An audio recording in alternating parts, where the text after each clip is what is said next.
El momento en que crucé esa puerta de caoba, supe que había tomado la mejor decisión de mi vida o el peor error imaginable. El rostro de Mónica Castellanos se retorció en algo entre una sonrisa y una mueca, como si acabara de morder un limón mientras trataba de posar para una fotografía. Sus ojos viajaron por mi sencillo vestido azul marino, mis modestos zapatos bajos, mis aretes de farmacia, y la vi calcular mentalmente mi valor neto y encontrarme sin valor alguno. Se inclinó hacia su hijo, mi prometido Ricardo, y susurró algo que pensó que no podía escuchar, pero escuché cada palabra. Dijo que parecía la sirvienta que había entrado por la entrada equivocada. Y fue entonces cuando supe que esta cena iba a ser muy, muy interesante. Mi nombre es Sofía Mendoza. Tengo 32 años y tengo una confesión que hacer. Durante los últimos 14 meses he estado guardando un secreto del hombre con el que se suponía que me casaría. No un secreto pequeño como comerme la última rebanada de pizza y culpar al perro. No un secreto mediano como el hecho de que todavía duermo con un peluche de la infancia. No, mi secreto era que gano 680,000 pesos al mes. Antes de impuestos, es aún más obsceno. Después de impuestos, todavía es el tipo de número que hace que los contadores hagan una doble toma y pregunten si hubo un error. Soy arquitecta senior de software en una de las empresas tecnológicas más grandes de Latinoamérica, con oficinas corporativas en Santa Fe. He estado escribiendo código desde que tenía 15 años. Vendí mi primera aplicación a los 22 y he estado escalando la escalera corporativa desde entonces. Tengo 3 patentes registradas. He hablado en conferencias internacionales. Tengo opciones de acciones que harían llorar tus ojos. Y Ricardo pensaba que era una asistente administrativa que apenas podía pagar su renta. Nunca le mentí realmente. Cuando nos conocimos en una cafetería de la Condesa hace 14 meses, me preguntó a qué me dedicaba y le dije que trabajaba en tecnología.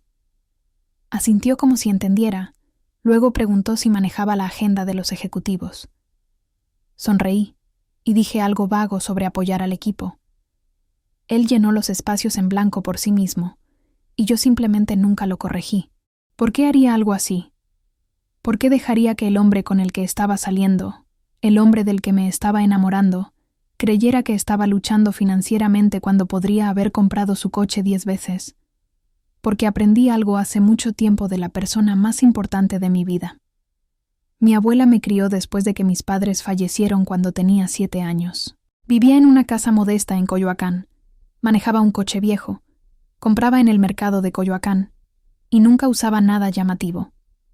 Me enseñó a cocinar comidas sencillas, a apreciar los pequeños placeres y a nunca juzgar mi valor por el número en mi cuenta bancaria. Lo que no supe hasta que falleció, cuando yo tenía 24 años, era que mi abuela valía varios millones de dólares.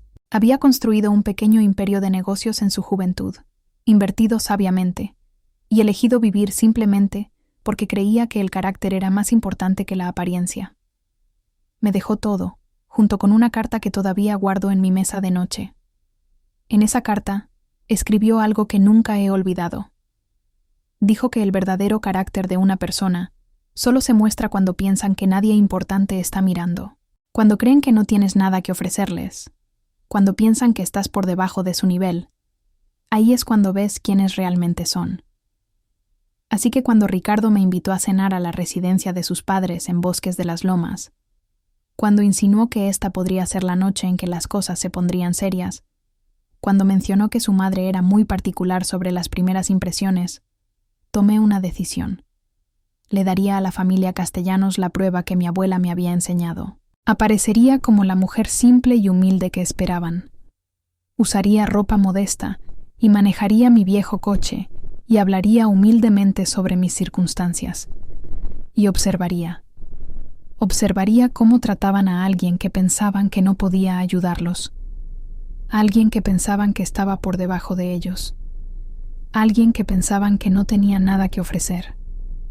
Y antes de que me juzgues, antes de que pienses que estaba siendo manipuladora o engañosa, déjame preguntarte algo. ¿Alguna vez te has preguntado qué piensa realmente la familia de tu pareja sobre ti? ¿Alguna vez has tenido esa sensación persistente de que las sonrisas son falsas y los cumplidos son huecos? ¿Alguna vez has querido saber la verdad, incluso si podría doler? Yo quería saber.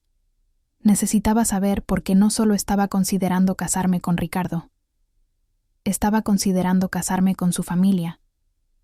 Y las familias, como también me enseñó mi abuela, son para siempre. Antes de continuar con esta historia, si estás disfrutando hasta ahora, ¿podrías por favor presionar ese botón de me gusta y dejar un comentario diciéndome desde dónde me estás viendo y qué hora es ahí? Me encanta leer esos comentarios, ver gente de todo el mundo sintonizando a todas horas.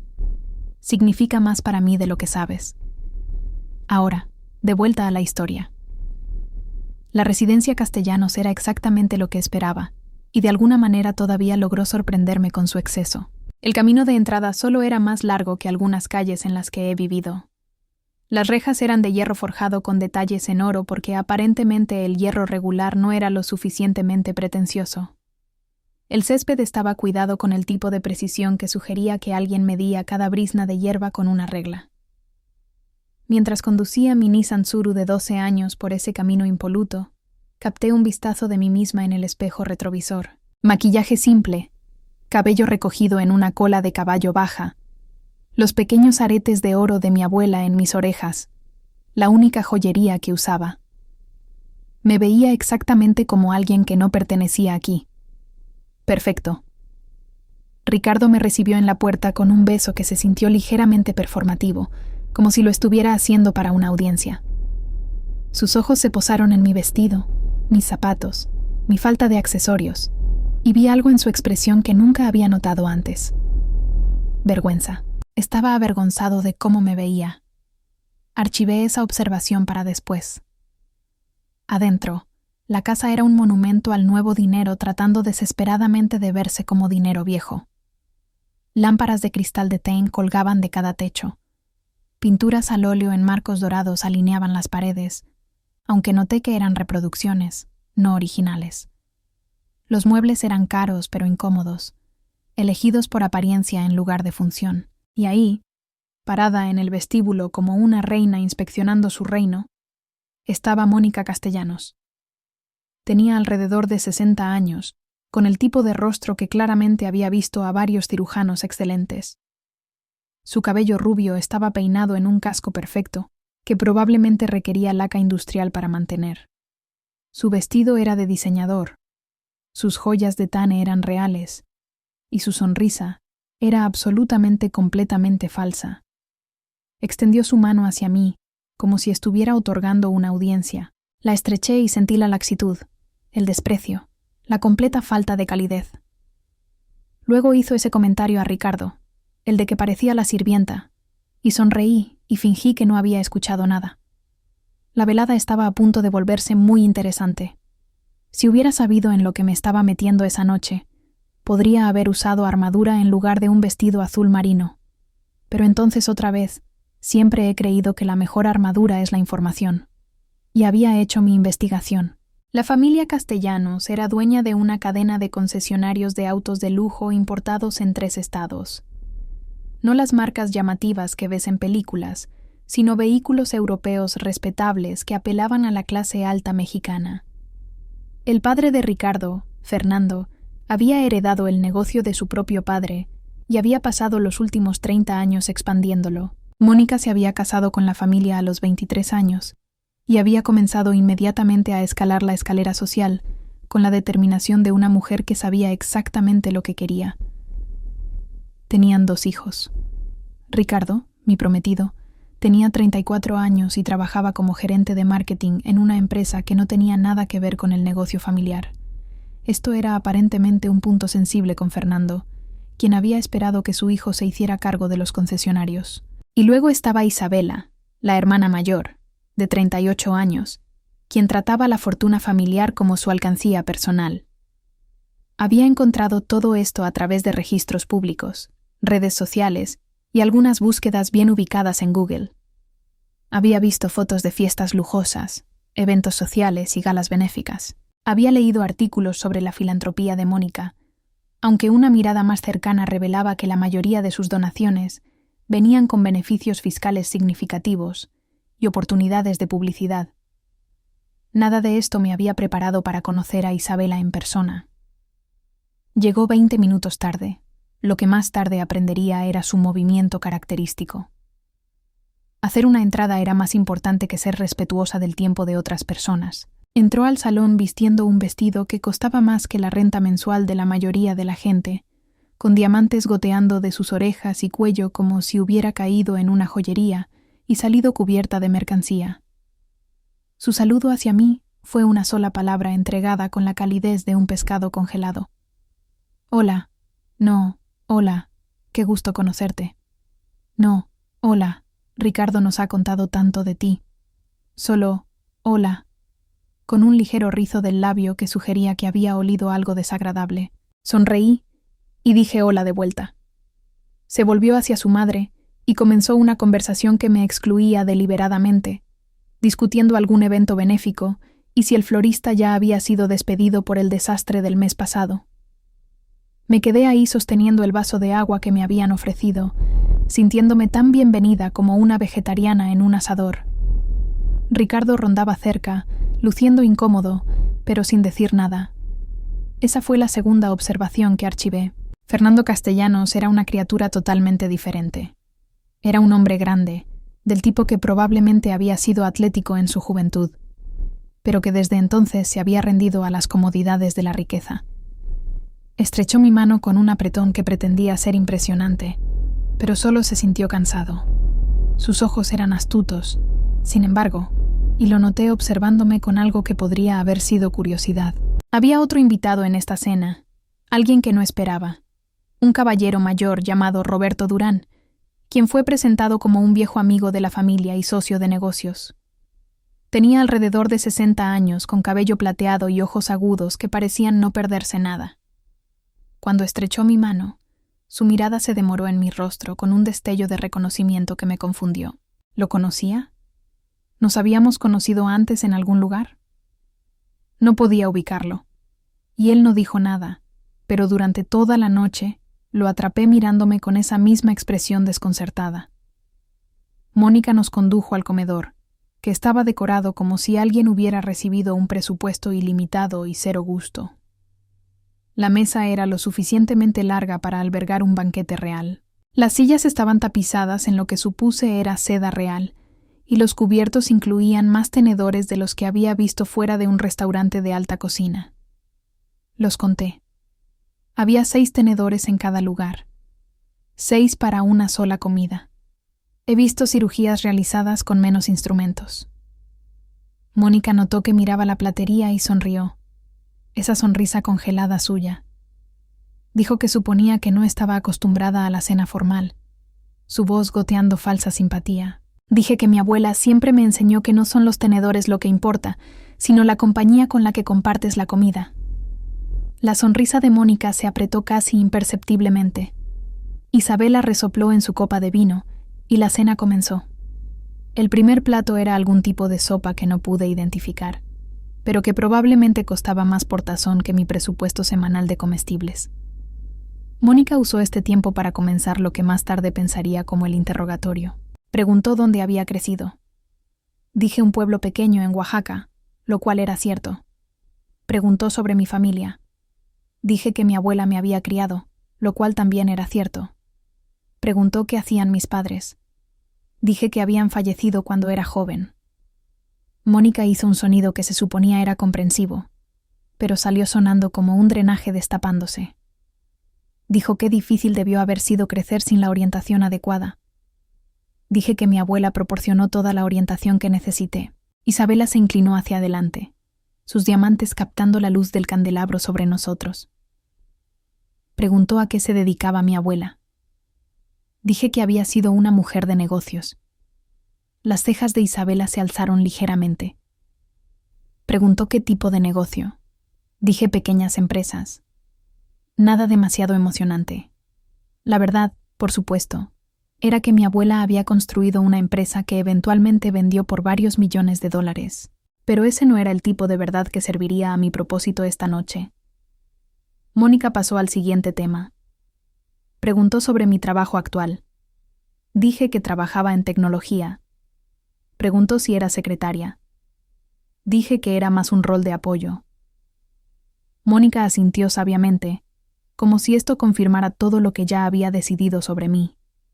Dijo que era lindo, que cada equipo necesitaba personal de apoyo. Ricardo se movió incómodamente en su silla, pero todavía no dijo nada. Y fue entonces cuando Isabela decidió mencionar a Valentina. Valentina.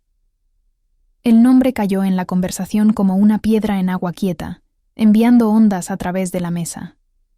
Isabela dijo el nombre tan casualmente, como si estuviera mencionando el clima o la calidad de la sopa. Dijo que se había encontrado con Valentina la semana pasada, que le estaba yendo maravillosamente, que el negocio de su familia estaba prosperando. Observé el rostro de Ricardo cuidadosamente. Algo parpadeó ahí, rápidamente oculto. ¿Culpa? ¿Nerviosismo? Se fue antes de que pudiera identificarlo. Mónica recogió el hilo con el entusiasmo de alguien que había estado esperando esta oportunidad. Dijo que Valentina siempre había sido una chica tan encantadora, tan talentosa, tan bien adaptada al estilo de vida de su familia. Había sido la novia de Ricardo durante 3 años. ¿Sabía yo eso? Dije que no. Mónica sonrió. Dijo que era una lástima cuando se separaron. Todos habían esperado que terminaran juntos. La familia de Valentina era dueña de una empresa importadora que traía vehículos de lujo europeos, lo cual habría sido una combinación tan perfecta para los concesionarios castellanos. La implicación era clara. Valentina había sido la elección correcta. Yo no lo era. Miré alrededor del comedor y noté por primera vez que había fotografías en la pared detrás de mí.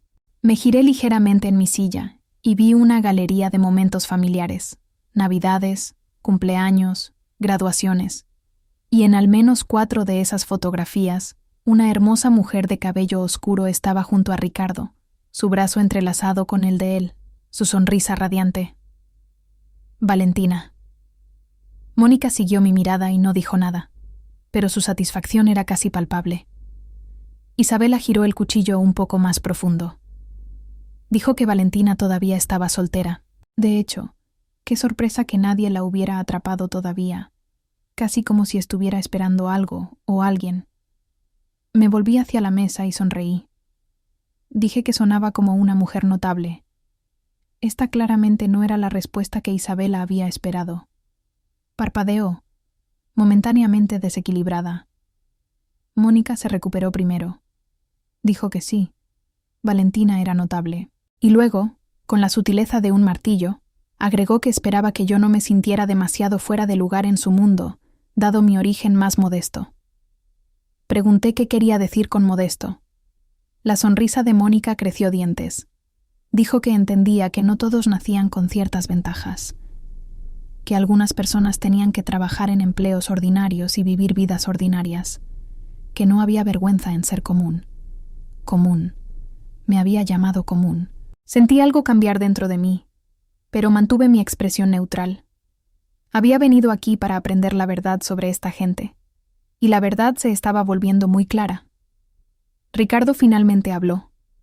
Dijo que su madre no quería decir nada con eso, que solo estaba siendo protectora de él. Mónica palmeó su mano y dijo que por supuesto era protectora. Una madre siempre quiere lo mejor para su hijo. La conclusión no hablada colgaba en el aire como humo. Y tú no eres lo mejor. El resto de la cena continuó de la misma manera. Mónica e Isabela se turnaron haciendo preguntas diseñadas para recordarme mi lugar, que en sus mentes estaba en algún lugar muy por debajo de ellos. Ricardo ocasionalmente hacía intentos débiles de defenderme, pero su corazón claramente no estaba en ello. Fernando permaneció principalmente en silencio, observando los procedimientos con la resignación cansada de un hombre que había aprendido hace mucho tiempo que discutir con su esposa era inútil. Y a través de todo, Roberto me observaba. Para cuando llegó el postre, había aprendido todo lo que necesitaba saber sobre la familia Castellanos. Eran snobs del más alto orden, el tipo que medía el valor humano en dólares y conexiones sociales.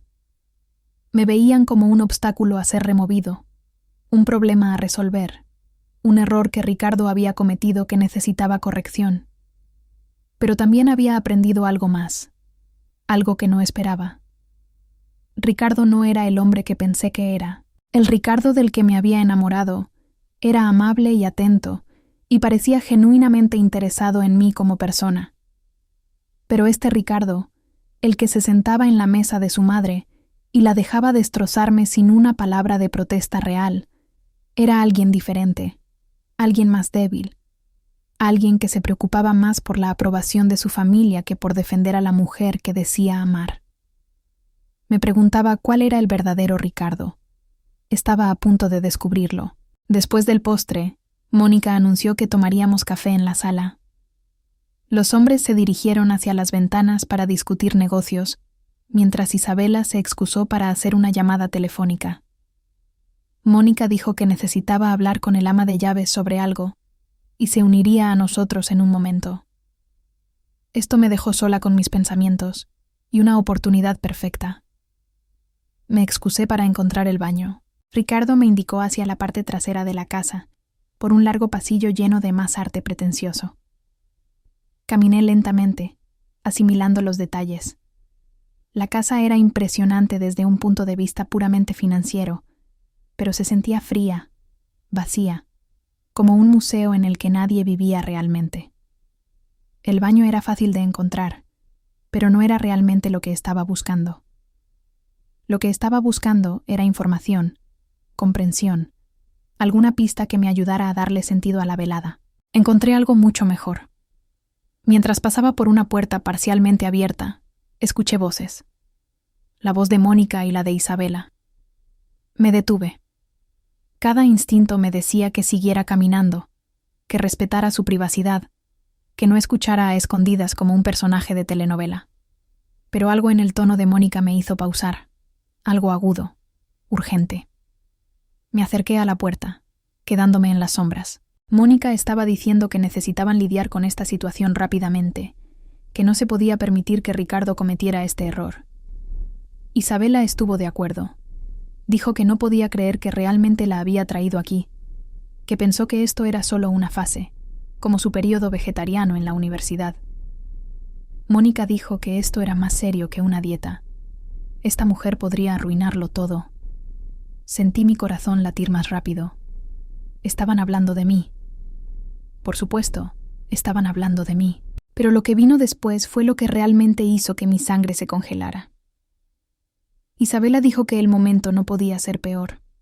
Dijo que necesitaban que la fusión con la familia Mendoza se concretara. Y Ricardo necesitaba estar con Valentina para que eso sucediera. Mendoza, ese era el apellido de la familia de Valentina, los importadores de autos de lujo. Mónica estuvo de acuerdo. Dijo que el concesionario estaba en problemas, que necesitaban la asociación con Mendoza para sobrevivir el próximo año fiscal. Sentí el piso cambiar bajo mis pies. Los concesionarios castellanos estaban en problemas financieros. Lo había sospechado de mi investigación, pero esto lo confirmaba. Isabela continuó. Dijo que se suponía que Ricardo debía mantener a Valentina interesada mientras trabajaban los detalles. Ese era el plan. La familia de Valentina invertiría en los concesionarios y, a cambio, tendrían acceso a la red de distribución Castellanos. Mónica dijo que Ricardo le había asegurado que estaba manteniendo sus opciones abiertas con Valentina. Opciones abiertas. Mientras me proponía matrimonio a mí. Me recosté contra la pared, mi mente acelerada. Esto no era solo esnovismo. Esto no era solo una familia a la que no le gustaba la novia de su hijo. Esto era calculado, estratégico. Ricardo no era solo un hombre débil que no podía enfrentarse a su madre. Ricardo me estaba usando. ¿Pero para qué? ¿Por qué mantenerme cerca si Valentina siempre fue el plan? Isabela respondió mi pregunta no hablada. Dijo que Ricardo era un tonto, que realmente parecía gustarle esta pequeña secretaria, esta don nadie. Se suponía que debía usarme como un marcador de posición hasta que el trato con Valentina se finalizara, pero se estaba encariñando. Un marcador de posición. Eso es lo que era. un marcador de posición, una distracción, alguien para mantener a Ricardo ocupado mientras la familia trabajaba sus arreglos comerciales. Mónica dijo que lo manejarían. Dijo que harían el anuncio de compromiso esta noche. Conseguirían que Ricardo se comprometiera públicamente con esta chica, y luego encontrarían una forma de separarlos antes de la boda. Una vez que tuvieran a Valentina asegurada, descubrirían algún secreto terrible sobre mí que justificaría terminar el compromiso. Isabela preguntó qué secreto terrible. Mónica dijo que inventarían uno si era necesario. Me quedé en ese pasillo, congelada, escuchando a dos mujeres planear la destrucción de mi relación como si estuvieran planeando una fiesta. Y luego Isabela dijo algo que empeoró todo. Dijo que al menos la chica era demasiado estúpida para sospechar nada, que Ricardo había elegido bien en ese sentido. Era ingenua, confiada, probablemente solo agradecida de que alguien como Ricardo la hubiera notado. Mónica rió y estuvo de acuerdo. Me alejé de la puerta, moviéndome silenciosamente por el pasillo. Mis manos temblaban, pero no de dolor, de ira. Pensaban que era estúpida. Pensaban que era ingenua.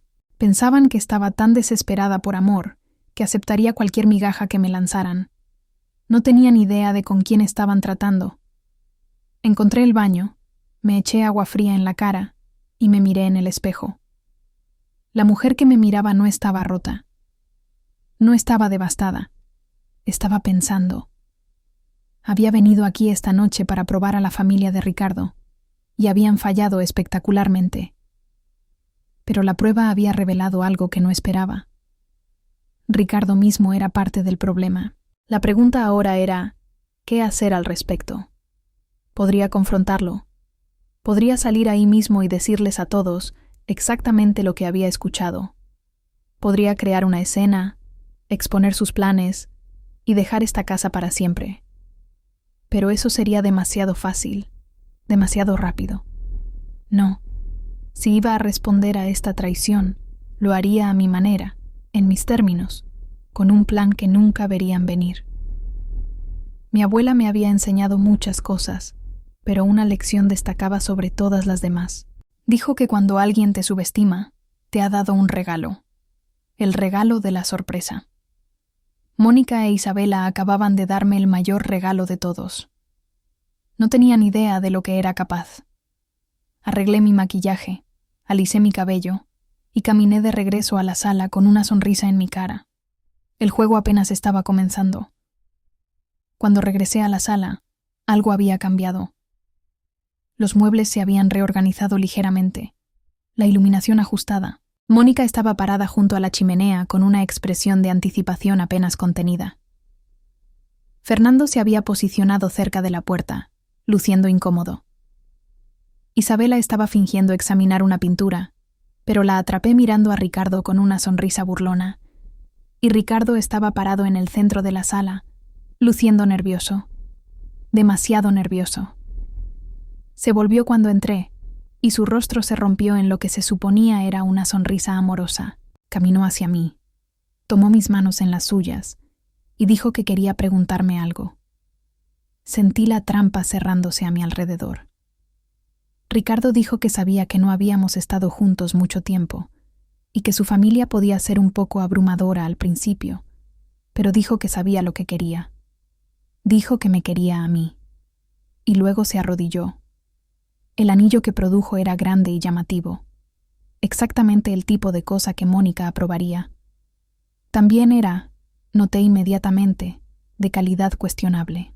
El diamante estaba nublado, el engaste desigual. Era el tipo de anillo que se veía impresionante con poca luz, pero revelaría sus fallas a la dura luz del día, muy parecido al hombre que lo sostenía. Ricardo me pidió que me casara con él. Detrás de él, Mónica estaba radiante. Este era claramente el plan, el primer paso en su estrategia. Comprometer a Ricardo públicamente conmigo, luego encontrar una manera de deshacerse de mí más tarde. Mientras tanto, usarían el compromiso para mantener a Valentina esperando, colgando la promesa de Ricardo mientras trabajaban sus arreglos comerciales. Entendí todo esto en el espacio de un latido del corazón. También entendí que tenía una opción. Podría decir que no. Podría rechazar esta propuesta de un hombre que me estaba usando frente a una familia que me despreciaba. Podría irme con mi dignidad intacta y nunca volver a verlos. Pero eso terminaría la historia demasiado pronto, así que dije que sí. Las siguientes semanas fueron un ejercicio de paciencia y actuación. Jugué el papel de la prometida feliz con la habilidad de una actriz ganadora de premios. Asistí a cenas familiares en la residencia Castellanos. Escuché los comentarios pasivo-agresivos de Mónica con una sonrisa. Vi a Isabela alardear de su ropa de diseñador y joyas caras, sabiendo exactamente de dónde venía el dinero. Y observé a Ricardo. Era diferente ahora, o tal vez solo lo estaba viendo claramente por primera vez. Lo que alguna vez encontré encantador ahora parecía calculado. Una noche, le dije a Ricardo que trabajaría hasta tarde. En cambio, me estacioné cerca del restaurante donde se suponía que se reuniría con un cliente. No estaba reuniéndose con un cliente. Estaba reuniéndose con ella. Observé a través de la ventana mientras se sentaban juntos en una mesa de esquina, sus cabezas cerca, su lenguaje corporal inconfundiblemente íntimo. En un punto, él tomó su mano sobre la mesa. En otro, ella rió de algo que dijo y tocó su rostro. Tomé fotografías. Roberto y yo habíamos estado reuniéndonos regularmente, siempre en secreto. Tenía su propia documentación de las prácticas comerciales cuestionables de los Castellanos. Conocía gente que había sido lastimada por sus tratos a lo largo de los años. Estaba más que dispuesto a ayudar a derribarlos. La fiesta de compromiso se fijó para 3 semanas después. Los Castellanos la organizaban en su residencia, invitando a todos los que importaban en la comunidad empresarial de la Ciudad de México. Mónica la estaba tratando como una coronación, una oportunidad para mostrar su familia perfecta al mundo. No tenía idea de lo que venía. Pasé esas 3 semanas preparándome. Me coordiné con Roberto. Hice llamadas estratégicas a contactos de la industria. Incluso me comuniqué con el fabricante de autos europeos que estaba considerando dejar los concesionarios castellanos. Estaban muy interesados en lo que tenía para compartir. Y luego, la noche de la fiesta, hice una última cosa. Me puse un vestido de mi verdadero closet, no el modesto número azul marino que había usado en esa primera cena. Este era de diseñador, elegante. Valía más que todo lo que Mónica llevaba puesto combinado.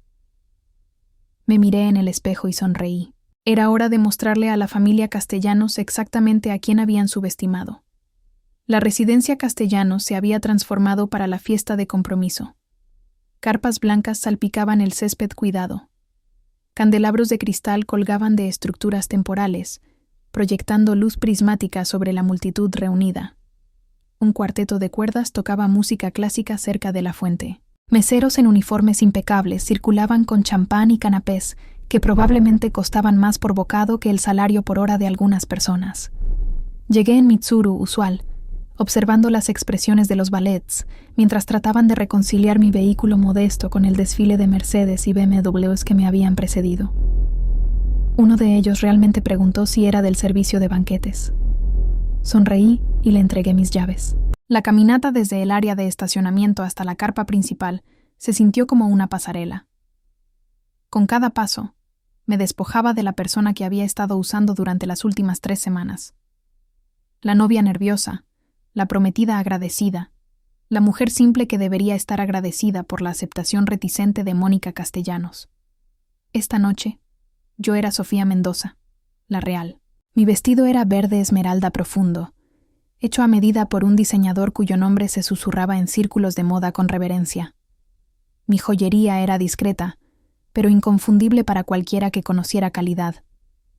El colgante de diamantes de mi abuela colgaba en mi garganta, una pieza que había sido valuada en más de lo que cuesta la mayoría de los coches. Mi reloj era una edición limitada de la que solo 50 personas en el mundo eran dueñas. Había pasado los últimos 14 meses ocultando quién era. Esta noche, dejaría de ocultarme. La primera persona en notarme fue una mujer que no reconocí. La esposa o novia de alguien parada cerca de la entrada de la carpa principal. Me miró. Hizo una doble toma, y luego susurró algo a su compañera. Ambas se quedaron mirando. Seguí caminando. La segunda persona en notar fue Fernando Castellanos.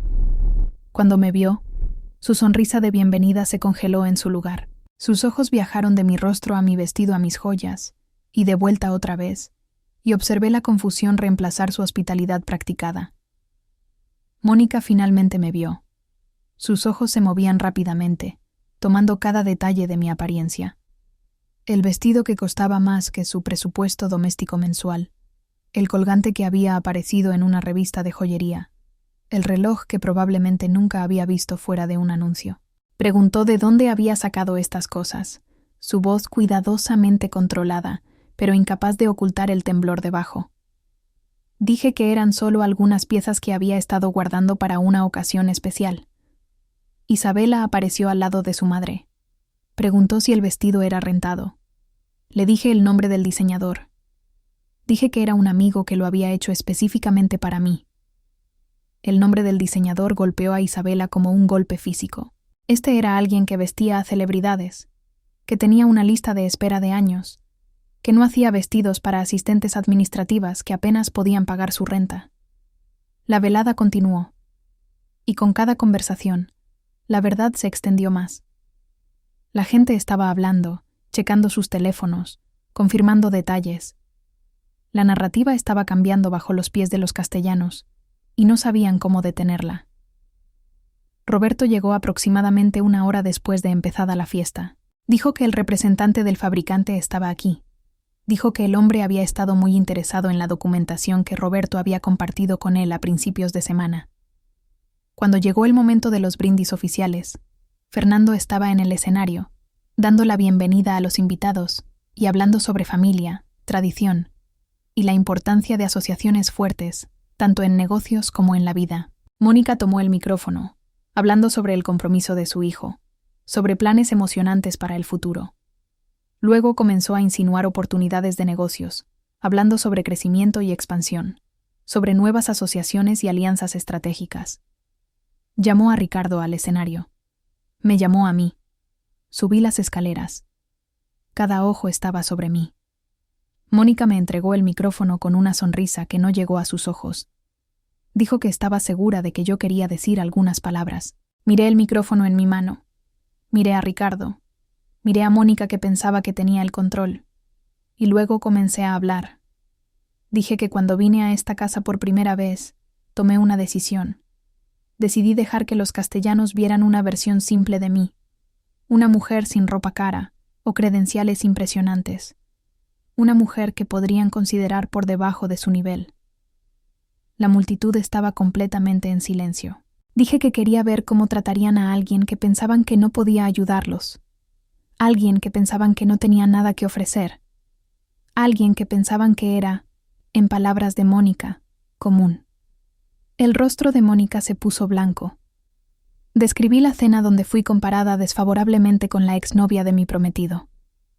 Describí los insultos susurrados. Describí ser llamada la sirvienta, ser llamada común. Y luego describí la conversación en el estudio.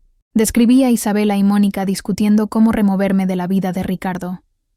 Describí que era solo un marcador de posición, alguien para mantener a Ricardo ocupado mientras la familia arreglaba su futuro real con Valentina Mendoza. Saqué mi teléfono y mostré una fotografía en la pantalla. Ricardo y Valentina en el restaurante, tomados de las manos. Dije que esto fue tomado hace 2 semanas mientras Ricardo supuestamente trabajaba hasta tarde. La multitud estalló en susurros. Ricardo agarró mi brazo. Dijo que esto no era lo que parecía. Dije que ya me había explicado, que le había dado la oportunidad de ser honesto y había elegido mentir. Me volví hacia la multitud.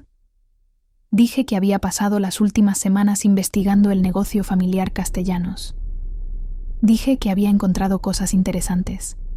Mencioné los registros financieros, el crédito sobreextendido, las ventas declinantes, el acuerdo de franquicia que estaba a punto de ser terminado. Dije que también había encontrado evidencia de algo más serio. Miré directamente a Isabela. Dije que Isabela Castellanos había estado malversando fondos de la compañía familiar durante años. Roberto dio un paso adelante de la multitud. Dijo que tenía pruebas. Entregó una carpeta al representante del fabricante, quien se había acercado al escenario con la mirada de un hombre cuyas peores sospechas estaban siendo confirmadas. Mónica dijo que esto era escandaloso, que no teníamos derecho a hacer estas acusaciones. Dije que era bienvenida a intentar demandarnos. Dije que todo lo que había compartido estaba documentado y verificable. Me quité el anillo de compromiso de mi dedo. El diamante nublado captó la luz, revelando todas sus fallas. Dije que no me casaría con Ricardo Castellanos. Dije que nunca había tenido la intención. No después de que aprendí la verdad sobre él y su familia. Le entregué el anillo de vuelta a Ricardo. Dije que debería dárselo a Valentina, que claramente era la que realmente quería. Me volví para enfrentar a la multitud una última vez. Dije que era Sofía Mendoza. Dije que era arquitecta senior de software que había construido una carrera a través del trabajo duro y la integridad. Dije que ganaba más dinero en un mes que la mayoría de la gente en un año. Y vivía simplemente porque mi abuela me había enseñado que la riqueza no era la medida del valor de una persona. Bajé el micrófono en el podio y salí del escenario. La multitud se abrió para mí como agua. Nadie habló. Nadie intentó detenerme. Detrás de mí, escuché el caos comenzar.